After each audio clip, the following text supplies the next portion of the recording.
আসসালামু আলাইকুম সুপ্রিয় দর্শক মণ্ডলী, আপনাদেরকে অনেক অনেক ধন্যবাদ জানাচ্ছি। এই মুহূর্তে যারা এমজিআর টেলিভিশনের পর্দায় যুক্ত আছেন আপনাদেরকে অসংখ্য ধন্যবাদ জানাচ্ছি।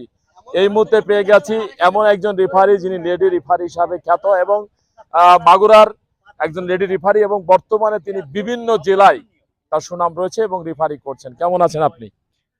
আসসালামু আলাইকুম। আমি হুমায়ুন স্মৃতি। জি, আলহামদুলিল্লাহ ভালো আছি। আপনি ভালো আছেন? আলহামদুলিল্লাহ ভালো আছি। একটি কথা বলতে চাই যে আজকে যে মাঠে দাঁড়িয়ে আছেন দক্ষিণ মাগুরার একেবারে শেষ প্রান্তে অর্থাৎ শালিকা থানার গঙ্গারামপুর প্লেগ্রাউন্ড, এই মাঠ থেকে কিন্তু সর্বপ্রথম আপনি রেফারি শুরু করেছিলেন এবং আজকে কিন্তু বাংলাদেশের বিভিন্ন জেলাতে আপনি রেফারি করছেন। সেই জায়গা থেকে যে আজকে এই মাঠ থেকে আপনার উদ্বোধন হয়েছিল, সেই জায়গা থেকে অনুভূতিটা কেমন? 2021-এ এই মাঠ থেকে আমার প্রথম ডেমো হয়। তখন আসলে নিজেও জানতাম না যে এই জিনিসটাকে আমি পেশা হিসেবে নেব। তো আমি রেফারিটা খুব এনজয় করতেছি।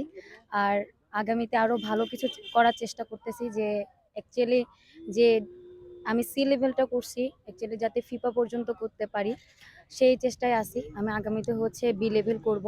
আর এই মাঠ দিয়ে শুরু হয়েছিল, আজকে অনেক দিন পরে এই মাঠে আসছে, আমার খুবই ভালো লাগতেছে।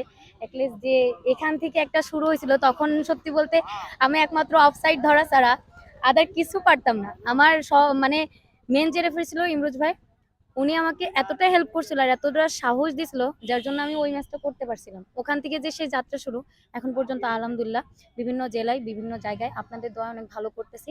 দোয়া করবেন যাতে আগামীতে আরো ভালো করতে পারি। আরেকটি কথা সেটা হচ্ছে যে আপনি আজকে আপনার দেখা দেখি আরো লেডিসরা আসুক এবং রেফারির যে জায়গা সেই জায়গাটি তারাও আসুক, আমরা এটা চাই। সেই জায়গা থেকে আপনি অন্যান্য যে প্রমিলারা রয়েছে তাদের উদ্দেশ্যে কি বলবেন? না, এই পেশা ভালো। তো সৎভাবে সবাই যদি করতে চায়, এটা খুব একটা ভালো একটা পজিশনের মতো যে ভালো কিছু করা যাবে, ফিফা হওয়া যাবে। সো আমি বলব যে হ্যাঁ, নতুনরা আসতে চাইলেও আসুক। খুবই একটা ভালো জায়গা। যদি ভালোভাবে কাজ করা যায়, ভালো কিছু আসবেই। অসংখ্য ধন্যবাদ। সুপ্রিয় দর্শক মন্ডলী, কথা বলছিলাম রেডি রেফারি স্মৃতির সঙ্গে। আপনারা ভালো থাকবেন এবং সুস্থ থাকবেন। বিদায় নিচ্ছি, আমি এমজিয়া। আল্লাহ হাফেজ।